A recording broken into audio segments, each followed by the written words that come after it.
دین کیسے سیکھو، تقوی کیسے سیکھو؟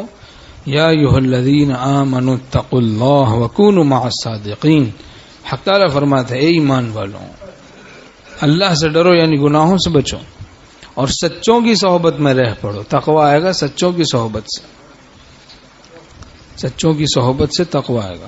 تو بہرحال کیسے نفس کا گلا گھونٹنا ہے؟ ٹی وی کی لعنت کو نکالیں، نیٹ کی بدماشیوں کو چھوڑیں، نیٹ کی بدماشیوں کو چھوڑیں.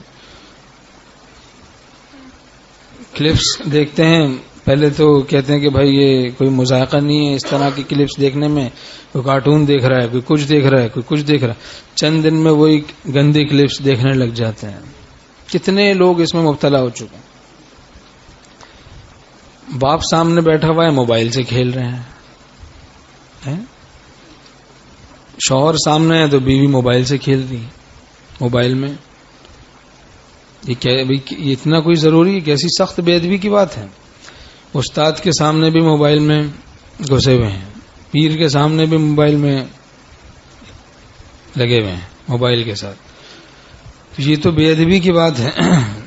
بہرحال ہر وہ چیز جو اللہ سے غافل کر دے اس کو چھوڑ دینا، اس کو دور کرنا، یہ تقوی میں داخل ہے، ضرور داخل ہے. جو چیز بھی اللہ سے غافل کرے، جو چیز بھی اللہ سے غافل کرے